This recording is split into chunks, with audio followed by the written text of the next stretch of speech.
Le chef emblématique de M6, qui sera ce 2 février dans un nouveau numéro de Cauchemar en cuisine, a connu une expérience dont il se souviendra toute sa vie.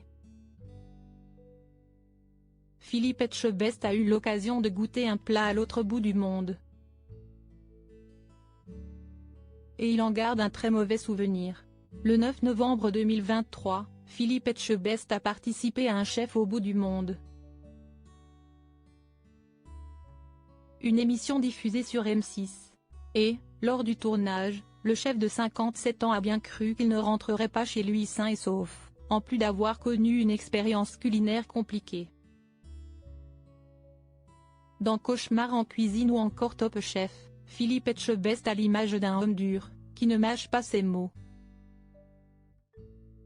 Si est-il devenu une caricature? Je l'assume parfaitement. Mais dans la vraie vie, je ne suis pas cette personne-là, a-t-il confié à Ici Paris, édition du 30 octobre 2023.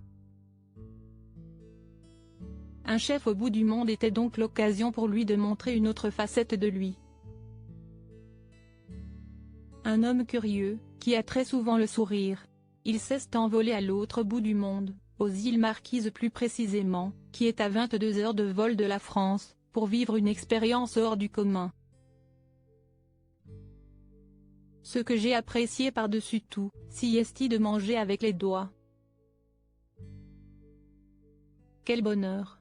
C'est très primaire, un bonheur absolu de ne pas avoir à prendre de couvert, a avoué Philippe Etchebest.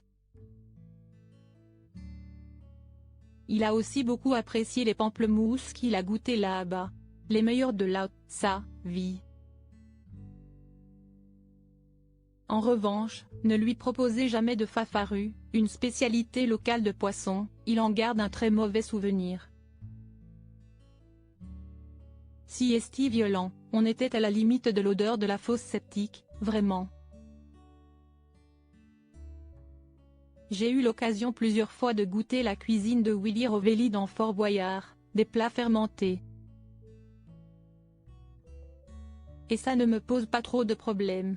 Mais là franchement, j'ai eu du mal, avec même le lait de coco pour adoucir. A-t-il déclaré. Philippe Etchebest frôle la mort. Philippe Etchebest s'est ensuite souvenu du moment où il a bien cru perdre la vie. On se retrouve à l'autre bout du monde, on sent ce côté sauvage, rude.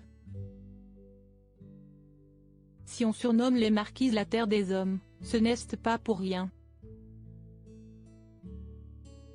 Il faut être courageux. Sur le bateau, en revenant de notre chasse aux moutons, j'ai vraiment cru qu'on allait y passer. La nuit, entre les vagues et les rochers, je n'étais pas rassuré du tout. C'était très chaud. Fort heureusement, l'époux de Dominique est rentré chez lui en un seul morceau.